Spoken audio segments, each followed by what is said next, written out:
Achieved.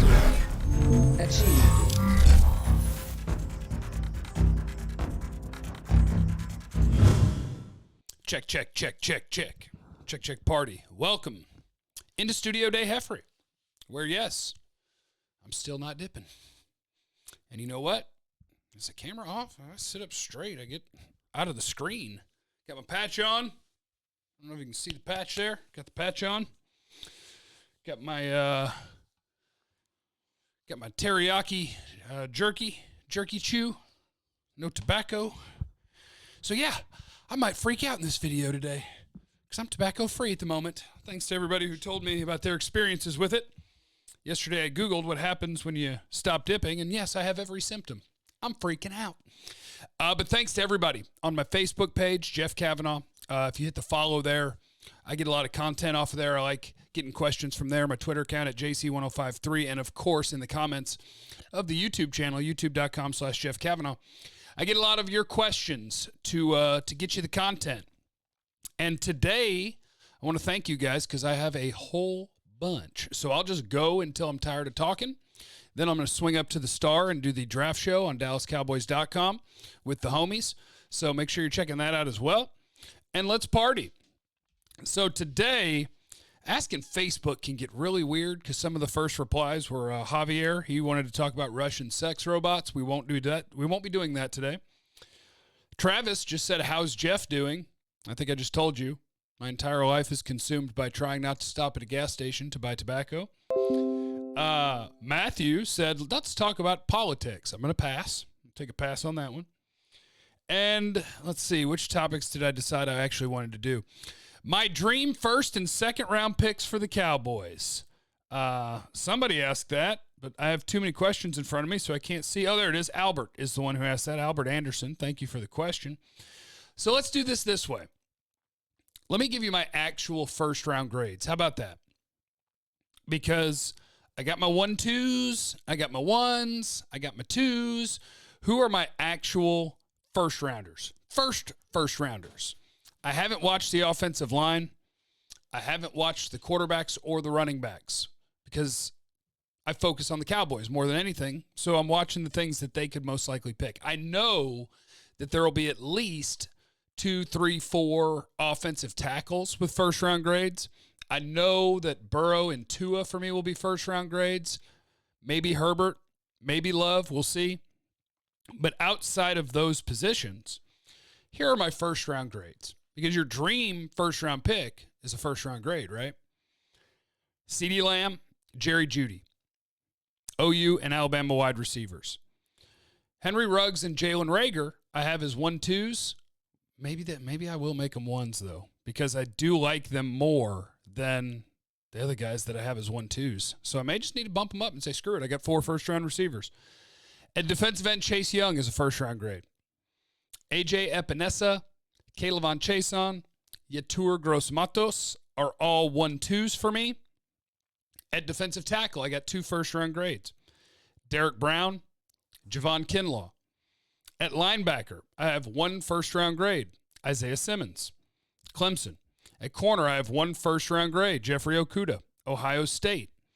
So my dream first 2 rounds would have to have my dream first-rounder be a first-round grade, which means I want CeeDee Lamb, Jerry Jeudy, Chase Young, no way.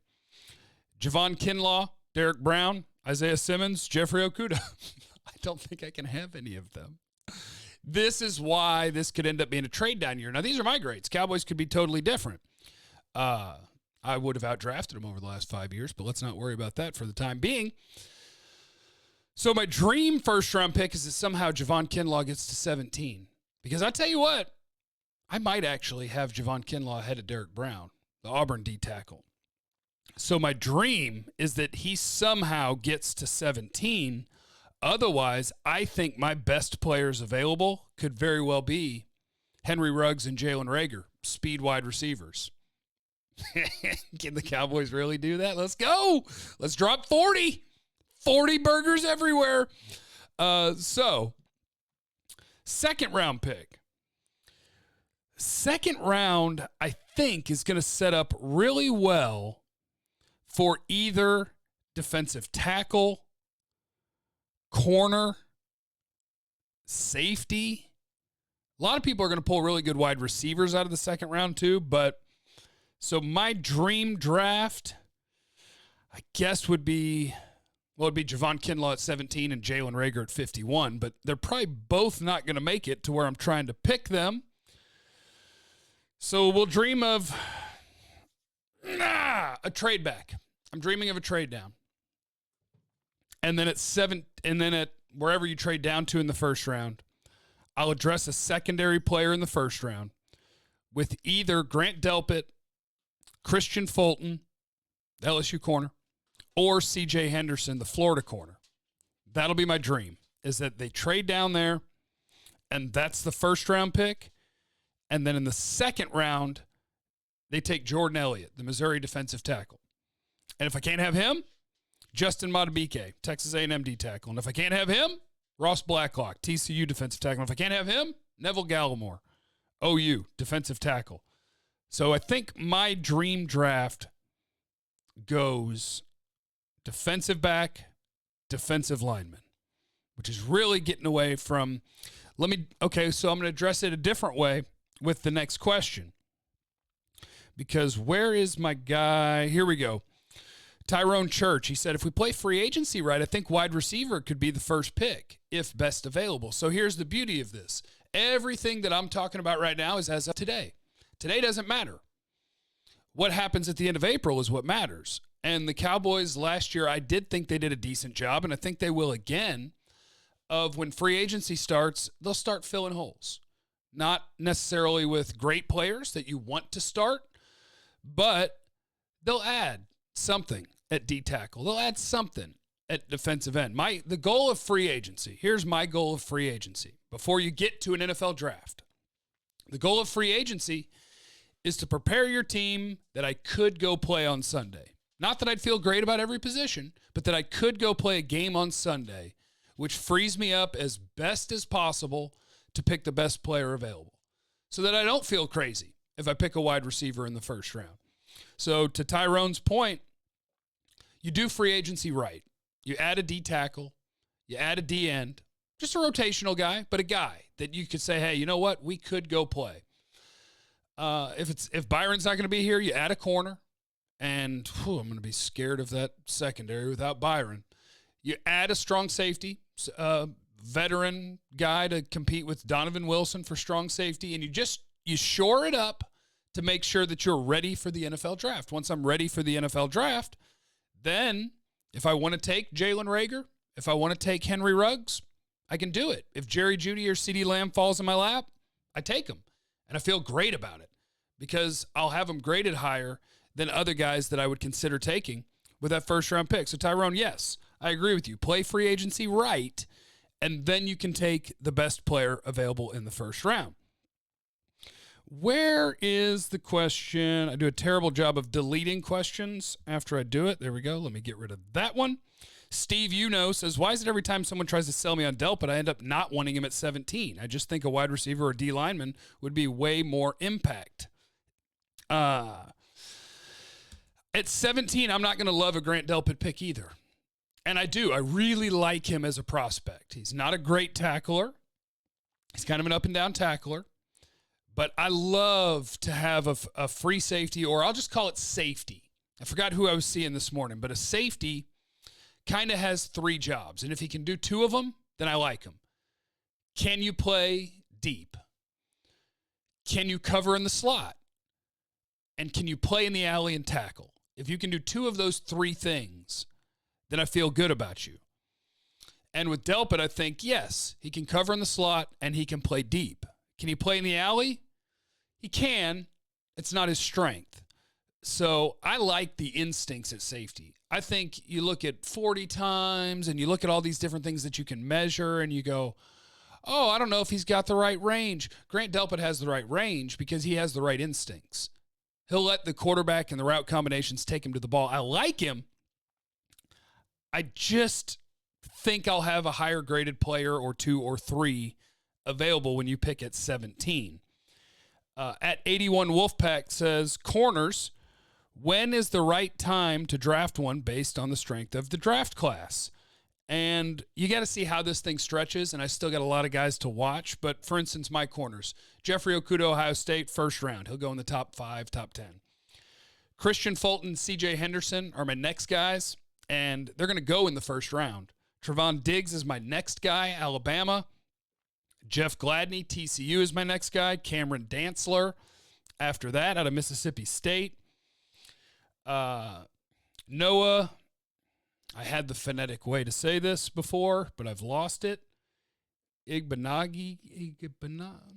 The Auburn corner, little guy, but he's sticky and he's tough. Bryce Hall, Virginia. Jalen Johnson, Utah. That takes me through my first 3 rounds. So I think the sweet spot for corner in this draft is the end of the first through the middle of the second round. I think you can pull NFL starters right out of the gate out of there. So that's where I think that the good spot for corners is. Let's see. Let's have a discussion about corners. We did that. Wolfpack got you covered there. Billy McDonald wanted potential free agent targets for the boys. And I think that just goes back to what I was saying about you just fill out your roster. I'll do a deep dive on free agency. Maybe I'll do that this weekend coming up and try to pick out the names I like. I don't like the names at corner. That's why I'm worried about Byron Jones. I don't like what they're going to do at corner with whoever they're going to find to pretend that you're going to be good, because you're going to be losing your best corner, and it's not close. And you're actually losing your second best corner in Anthony Brown.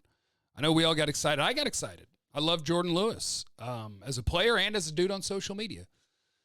But last year, Anthony Brown was better before he got hurt than Jordan Lewis was when he played. Although Jordan Lewis does get you the reward to go with some of the risk with some of those turnovers. Michael wants to know what the Mavericks need to do to shore up their team for the playoffs. Don't do anything to sacrifice the long term and somehow figure out how to get KP balling like he's balling right now with Luke on the floor. I think Luka's usage needs to come down a little bit. The amount of threes that he takes has to come down a little bit. And you got to make a more concerted effort to get KP as a 20-point, 24-point sort of guy each night. Although it's sweet that he can just take over when Luka's out. Let me see here. Jason McKinney, I have an interesting take on the Cowboys situation. Should they let Dak walk, put in Cooper Rush, stack the defense with draft picks, and go get Trevor Lawrence next year with the number 1 pick? No. If you promise me Trevor Lawrence, then sure, I'll go that route. Problem is, you can't promise me. I got to go 0-16 for you to promise me Trevor Lawrence, because he's going number 1 overall. I'll leave those contracts. I see you with the Tank and the DeMarcus Lawrence contract question there, and I'll try to get to that one. I think that's for a separate video. Let's see. How far would Simmons, Jason said, how far would Simmons or Brown have to fall for you to start making calls? And if they're both there, which one are you taking? I would probably take Isaiah Simmons over Derek Brown, especially just on a blank team. On this team, Derek Brown's obviously the better fit, although I'll play Isaiah Simmons as safety. I don't care. If either one of them makes it to 17, I'll take them. I don't know if this year this team can afford to give up their second or next year's 1 to go make things happen. Rudy, I see you asking about AJ Epinesa versus Taco Charlton as prospects. It's interesting. Jason, I see you asking about Greg Olsen, but those will be things for tomorrow. How about that? That way I got things queued up. But leave in the comments what you want to talk about tomorrow. That way I'm chock full of content. And check out the draft show. I'll be doing that here in a little bit on DallasCowboys.com. And I'll catch you on 105.3 The Fan this afternoon. Love you guys. See you in a bit. Brand new bar opening right across the street from my house today. Probably swing by there, see what it's all about. If you are creepy enough to know where I live and look up what bar is opening today in Lake Highlands, maybe I'll see you there. Peace.